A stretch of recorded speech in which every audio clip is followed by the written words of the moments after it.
Hello mga kasari! Welcome back to my YouTube channel. Magandang hapon po sa inyong lahat. So sana guys, hindi tayo makapiright dahil ang lalakas naman po ng patugtog. Sobrang lakas na naman ng patugtog dito sa kabilang kalsada sa machine shop. So always, araw-araw silang sound trip. So ako, nahirapan ako kung anong oras ako mag-i-start mag-vlog. Talagang walang inorasan. Ayan, kung maririnig nyo guys. So, ang topic natin for today's video, mga kasari, is about GCash. So, ano na nga bang ginagawa ko dito?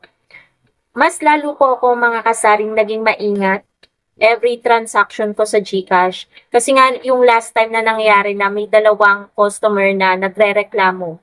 Or hindi naman as in reklamo, yung isa nagkiklaim pero wala naman dumating sa akin. Tapos yung isa nagre-reklamo na hindi daw dumating dun sa pinakash in niya sa akin, yung pinakash in niya na worth 500 pesos. So, ano na nga ba nangyari sa mga taong yun?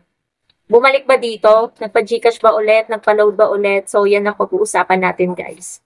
Ano nga bang mga ginawa ko kung bakit mas lalo akong naging maingat dito, mga kasari? Ano yung ginagawa ko? Medyo nag-distract ako, guys, sa paligid kasi ang ingay talaga. So, una sa lahat, hindi na po ako pumapayag ng hindi pipicturan yung mga pinakash in nila. Yun guys. Kasi yung screenshot kasi or pag-picture, napakalaking pruweba yan mga kasari na pumasok talaga yung pinakash in nila. Kaya as long as may dala silang cellphone, picturean nyo po. Kailangan nyo pong picturean. Kasi nung nakaraan, meron daw hindi pumasok, may reference naman sa akin. So, kailangan nyo pong picturean for ano na lang. Ayun, nag-iingat na lang. Ganun guys yung sinasabi ko sa mga nagpapakash in lalo. Kasi talagang naiinis ako mga kasari kapag may nagre-reklamo ng ganon. Kasi alam ko naman na hindi ako gagawa ng masama sa kapwa. Siyempre, takot tayo sa karma. So, iniisip ko para maging safe na rin yung GCash natin, 'di ba? Hindi natin alam kung manloloko or scammer ba yung na-transact natin, 'di ba, mga kasari? Kaya sa lahat ng mapakapitbahay man, mapakaibigan, kakilala, or suki na natin, always akong nagpapapicture. Kung ayaw naman nila, hindi ko naman sila pinipilit. So, kung ayaw nila at tiwala naman sila, hindi ko sila pinipilit kung ayaw nilang picturean yung nasa sa cellphone ko na reference number. So, second, about sa load naman guys, kasi sa GCash ako naglo-load yung transaction natin sa TM, sa Globe, Token Text, Dito SIM, tsaka Smart. Yan, lahat po yan, yung SIM na yan ay meron pong nagpapaload yan dito sa akin. So, paano nga ba maiiwasan yung pagrereklamo ni customer? Hindi pumasok, ganito, ganyan. So, ang sinasabi ko naman mga kasari kay customer para maiwasan natin yung mga ganyang problema, bago po kayo umalis, antayin nyo po munang dumating ang load nyo. Yun po ang sinasabi ko na kay customer. At, kunwari ito, cellphone ko. Pagkatapos ko yung loadan, eto po, na-loadan ko na po. Ilang seconds yan bago ko tanggalin or ibaba na yung cellphone ko. Talagang ginaganyan ko talaga para makita nila. O, ayan po, pumasok na. Minsan nga, inaano ko pa mga kasari yung transaction. O, ito po yung transaction, ayan po yung load nyo and yung oras. Ayan, yung date. Yan, nandiyan dyan sa transaction. Ayan po, nabawasan na din po yung yung laman ng GCash ko. Parang ang daming explanation, ang daming kailangan anuhin para maiwasan lang natin yung mga reklamo ng mga customer or yung problema na ganun. Pero maigi na yun mga kasari para malinaw kay customer na malinis yung intention natin. So, ayun. At ano na rin, para sa atin na rin bilang isang tindera, 'di ba? Para makasigurado tayo.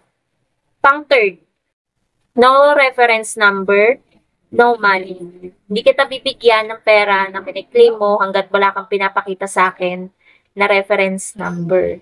Kasi guys, meron ditong mga customer na hindi nagsasabi sa akin na magsesend pala sila ng pera. Magtataka na lang ako, ay, ano ba ito? Ba't nadagdagan yung pera ko sa GCash? Ay, may nagpadala ng pera, ano ba to? cash out ba to or na wrong send lang? Minsan nga natutuwa pa ako, baka ito ay wrong send. Ay nako, swerte. Parang ganun pa nga sinasabi ko. So, ayun. Kanina nga, yung pinakaunang transaction ko, 400 pesos. So, hindi nagsabi sa akin, magsesend, buti, small amount lang. Meron tayo dyan. Paano kung 40k yun? Eh, wala naman tayo, 'di ba? So, masesermonan ko pa yung nag-send nun. Kasi, 'di ba, kailangan magsabi ka muna sa tindera, magtanong ka muna kung magkano yung ika-cash out mo, 'di ba? So, ayun, buti 400 lang. Eh, medyo busy ako kanina. Tiningnan ko agad yung reference number. Sinulat ko kagad yung last 4 digits. Saka dito, sa palad ko, mahilig ako magsulat dito. Ayan o, may marka pa nga. So, maya-maya, dumating na guys, yung magka-cash out. At ayun, may pinakitang reference. Tapos yun nga, screenshot. So, ayun, inabot ko na si 400 pesos. Sabi niya, dito po ba yan? Kasi pinasa lang yan ng kaibigan ko kasi pinapapunta daw siya sa Maynila. Meron daw tatrabahuin doon. So, ayun, binigay ko na si 400 kasi nakita ko naman magkaparehas yung reference number and then yung amount. Tsaka yung time, date. So, ayun, ganun ako mga kasari. At meron pa akong isang ginagawa dito kapag cash out. Kasi kaya nga tayo may policy dito, may nakapaskil tayo dyan, kailangan sundin natin yan. Yung service fee natin or yung charge natin sa cash in, cash out. Wait lang, may dadaan. May tao guys sa dumaan. So, ang pinaka ko dito, policy mga kasari, kung magkano yung ika-cash out mo, yun yung lalagyan natin ng charge. Hindi ako pumapayag na kunwari 2K. Paka-shout nga po ng 2K. So, hinihingan ko ng pahingi na lang po ng 40 pesos para sa charge. Kaya kanina guys, medyo ako doon kay customer. Kasi guys, kung ano yung pinasa sa'yo, yun yung lalagyan mo ng charge. 2,040, hindi niya ako na-gets na pahinging 40 pesos para sa charge. Isinama niya doon sa pinasa sa akin. Sabi ko, bakit po 2,040? Sabi ko, next time po, wag niyo pong isasama yung charge kasi hindi ako nagpapasama ng charge. So, ayun, kanya-kanya lang tayo guys ng policy, walang pakialamanan. Kung kayo nagpapasama ng charge, policy niyo yan sa inyong tindahan. Policy ko, i-respect nyo. So, ganun lang guys. Lalo na guys, kapag mamimili ng mga paninda, pwede po bang Gcash ang ibayad? I-cash out mo. Cash out mo sa akin. Ang technique kasi ng ibang tao, guys, porket wala silang cash, may laman yung Gcash nila. So, pwede pong Gcash ang ipambayad. Sabi ko, hindi ako natanggap dito ng Gcash. Pero nung una, dahil panligpit, dalawang ganito ang binibili. So, pinagbigyan ko, hindi ko kinaltasan yung 90 pesos. 20 ang isa nito, 50 pesos yung inano ko. Sabi ko, next time, hindi ako tatanggap ng Gcash sa pambayad dito. Dapat pera, cash. Kasi guys, ayan, medyo madilim. Ayan, ba't ang dilim? Kasi kapag sinanay natin yung mga customer na ganun, ulit-ulitin nila yan. Parang hindi sila magpo-provide ng pera pa. Paano tayo kikita? 'Di ba mga kasari? Kaya nga nagnenegosyo tayo is para kumita. Hindi yung para, kaya nga tayo, 'di ba, kaya nga tayo, 'di ba, nagtitinda is para kumita. Syempre, pagkakakitaan din natin yung Gcash natin, kaya nga tayo may charge eh. Pero sa cash in naman mga kasari, wala namang problema. Kunwari, kung nagpa-cash in naman ng 2K, lalabisan talaga nila yun. Because sila ka-cash inan, hanggat hindi labis yung walang charge. Nagkaka-problem lang talaga mga kasari always sa cash out. Sa cash out talaga. Meron naman madaling kausap. Meron, di ko pa na nagbibigay agad para sa charge, 'di ba? Minsan sa cash in, pahingi na lang po ng 40 pesos para sa charge ng 2K, ganon. Nagbibigay agad kahit hindi ko pa nakakash inan. Meron naman talaga kahit load mga kasari. Antayin muna nilang pumasok yung load. Tumunog yung cellphone nila bago nila bayaran. Eh, paano kung may iba ka pang ginagawa? 'Di ba? Antayin mo talaga yon. Paano kung ang daming pumipili? Antayin mo talaga yon. Kaya yung pangalan dito nung ganong customer ko, ang nilalagay ko sa name niya, load muna bago bayad. Alam ko na kung sino yun. Kasi isang tao lang yung gumagawa nun dito, guys. So, ayun. Yun yung mga ginagawa ko dito, guys, na about sa GCash, sa mga transaction natin, kung paano ako naging mas maingat para hindi na mangyari yung mga nangyari nung nakaraan. So, kung tatanungin nyo naman ako kung bumalik ba, kung nagpapa-GCash pa rin ba yung mga taong yun, yes po, mga kasari, nagpapa-load. Actually, kanina, yung nagsabi na hindi daw pumasok yung 500 na pinakash in niya. Siguro sa isang linggo, nakakadalawang balik siya. Kanina, nagpadala siya ng 700 pesos. Kaso, ang nag-transact nun is yung partner ko kasi naghihimay ako ng pagkain ng bebe basya namin.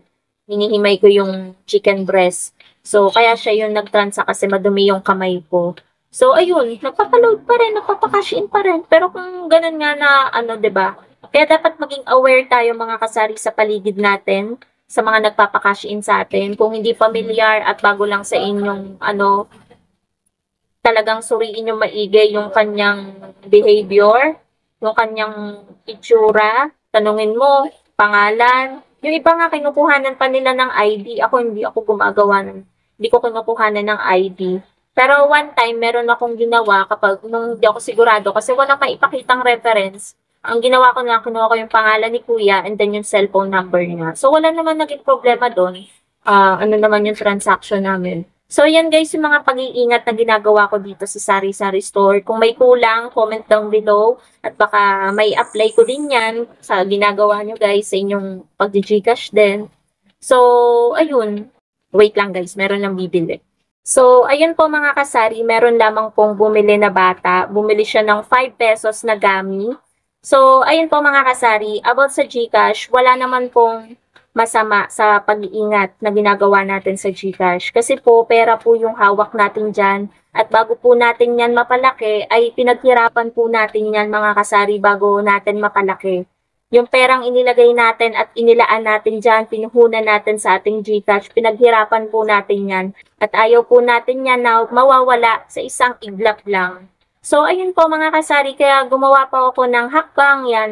Simpleng pag-iingat lang naman mga kasari, dinodouble ingat ko pa. Kasi nga, alam nyo na, magpapasko, magbabagong taon, yung ibang tao na merong masamang ginagawa, ayan, panluloko sa kapwa, dumadami yan kapag mga ganyan kasi gusto nila ng mabilisan. Ayaw nila yung pinaghihirapan yung pera. So, yun lang naman mga kasari. Thank you so much for watching at sana natuwa kayo dito sa aking vlog. Bye!